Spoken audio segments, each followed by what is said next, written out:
Hello and welcome to this episode of the PS We Expire podcast. I am Morgan, and today I'm just sharing some little lessons that I learned from hanging out with kids all weekend. I mean, I hang out with kids all the time because I have a couple, but this particular weekend, for 3 days in a row, I got to hang out with 4 kids and spend time at a water park. And I really enjoyed observing them and watching myself navigate some, potentially embarrassing or uncomfortable situations as I spent a lot of time in a swimming suit. And I'm just sharing a couple of little key pieces of insight on the episode today with some hopefully great takeaways to just remember what's important really in life. So thank you for joining me for this episode of the PS We Expire podcast. If you have not given this show a rating or review yet, would you take a moment to do that? Just tap on the, go to show. You can scroll down, give us a 5-star review. And then if you wouldn't mind, just take just 30 seconds to write a little blip about what this podcast has done for you. So that all that to say, thank you for joining me. And I hope that this episode is helpful to you today. And I'm so glad that you are here. This week was my son's 8th birthday. I can't believe I have an 8-year-old.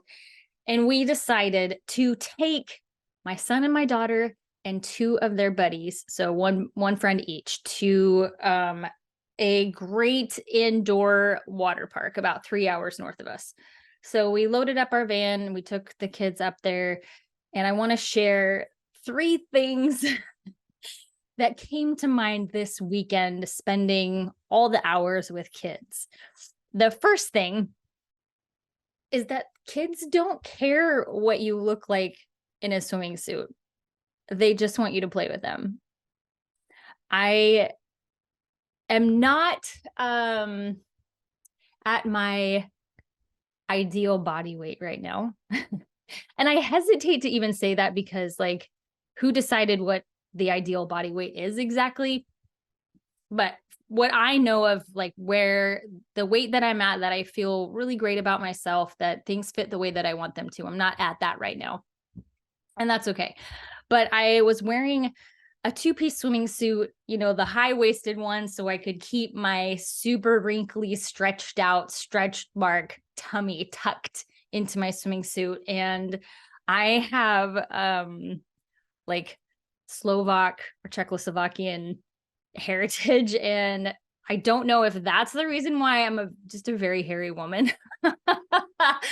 And maybe it's because I am dark haired. I don't know. I'm not totally sure. Maybe there are some women who have light hair that are also very hairy, but just, there's hair in places, and it just, you notice when you're wearing a swimming suit, oh crap, I missed that spot when I was shaving or whatever. So I've got, the stretch marks, and the size is different than I want to be at. And I'm playing in the water and things are jiggling and I have to keep adjusting my swimming suit and all of these things. And you're walking around this hotel in your swimming suit, and other people are dressed and other people are in their swimming suits. And then you're in this big water park and you're getting food and you're in your swimming suit and doing all these things in a swimming suit, going upstairs in front of people in a swimming suit. And there are plenty of opportunities to feel very embarrassed and very self-conscious.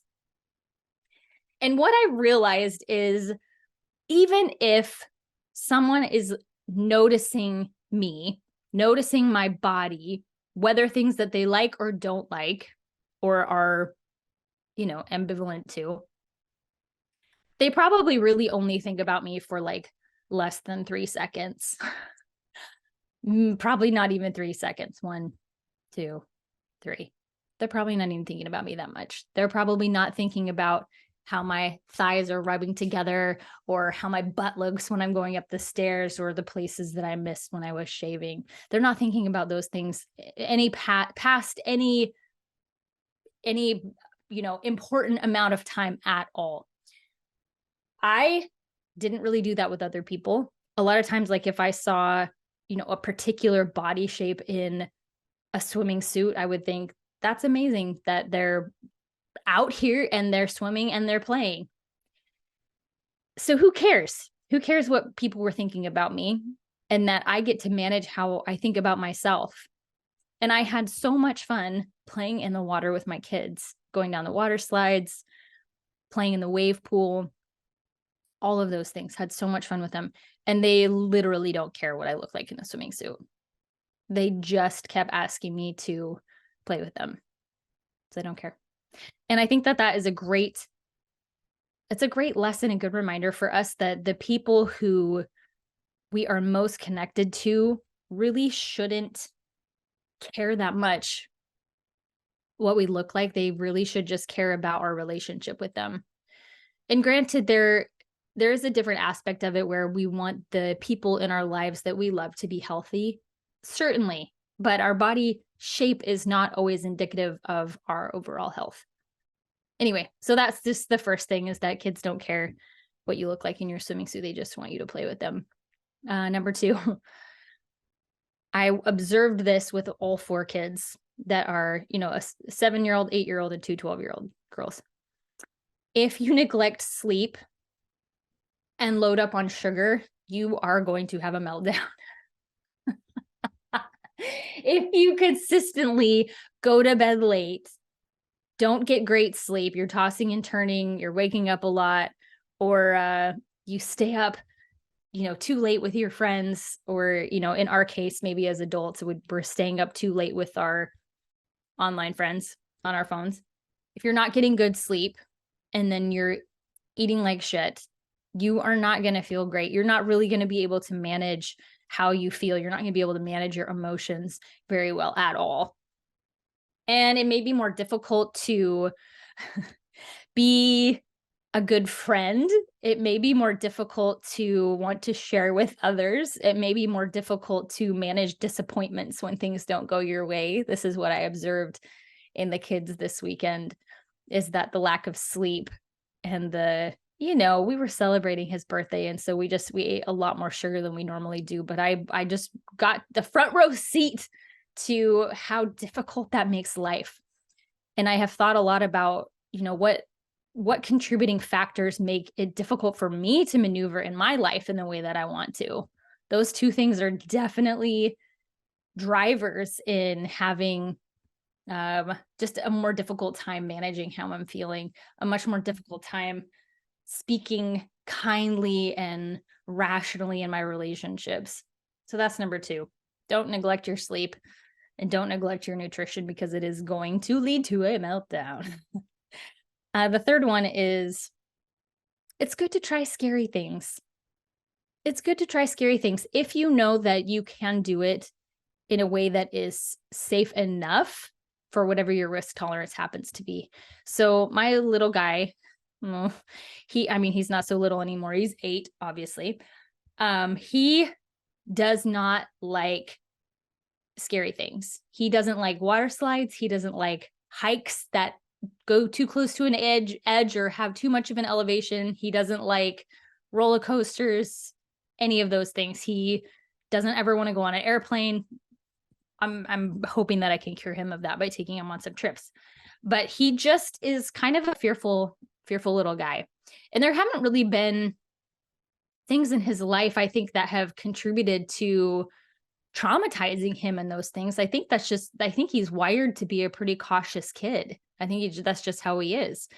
But I work really hard to introduce him to things that are kind of on the edge of his comfort level and show him that those things can be safe, how to manage that internal fear. And also, if he tries something and it ended up being way scarier than he thought it was going to be, that I can offer support as he's processing his fear on the other side of that. I don't really want to, push him to just like face your fear and do all the hard things and put yourself in a constant state of terror about your life and ignore his feelings.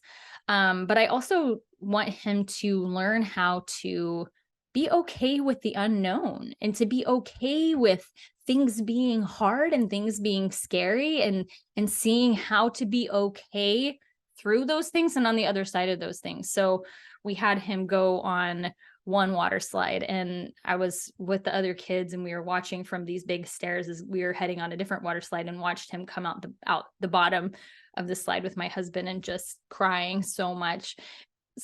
He was crying so much. And then he got over it, and then he went in the wave pool and he was fine. But I think this is a good lesson for us as adults, is that just because we're afraid of something doesn't mean that we shouldn't do it. It's really important to get to know your own risk tolerance and get to know kind of where the edges are of what you are comfortable with and what you really are okay with. And as you're doing those things, learning how to manage your internal state so that when you come up against things that are scarier, are more difficult, and you are growing, that you have the tools in place to be able to manage how you're feeling through those situations that don't necessarily feel amazing, even if they are totally safe. Some, examples of this would be if you have a job that is okay, but you don't love it, and you get the opportunity for a different job, or you decide that you're going to apply for a different job, and that feels really scary. It feels really new. It feels really unknown. It feels really out of your control. Doesn't mean that just because you feel unsure about it, that's not necessarily an indicator that it's not the right thing to do, or not the best thing to do, or the next thing to do. Oftentimes we don't really know what the quote unquote right thing to do is. And many of us were taught when we were children that if something doesn't feel good, that it means that it's not good. And that can keep us stuck in familiarity long after it was time for us to transition out of that. Familiarity is like a very, very, it's a very seductive place to be. What is familiar, it doesn't even matter if it's the best thing for us or if we're unhappy in that circumstance, because our brains love familiarity, and our brains love being able to anticipate what's going to happen next. And anything that is familiar, that is the same day in and day out, our brains are going to fight like crazy to keep us doing those things. But it is really important for us to push ourselves to try things that scare us a little bit, because when we do that, we never know when we're going to come across something that ends up bringing a lot of joy into our lives. So perhaps my son would have gone down the water slide and, actually really enjoyed it. And then he would have wanted to do more water slides. But sometimes you just don't know until you try. It's like, foods that you don't know that you're going to like. What's the harm in trying them one time? So the weekend, I think the weekend was a success. There definitely were some very sad feelings about having to go back to school today. Some very sad feelings about, that just come as a result of the lack of sleep and overstimulation and all of that, and the freedom and flexibility that comes with being on vacation. But we had a really great time, and I'm really happy to have just gotten to spend time observing them with their friends. There's something really wonderful about being able to get to know your kids better by watching them in relationship with other people. There's, it's a different dynamic. You get to see little aspects of their personality and their choices that you don't normally get to see when they're either just with you, or they're obviously when they're at school or at a friend's house or something. So it was really fun to observe my kids and to be like, oh, there are some things that we probably could work on. There's some tendencies there that maybe we should talk about. And then also getting to understand even more about myself, particularly like reinforcing the understanding that I have to have time to myself so that I just don't get burnt out.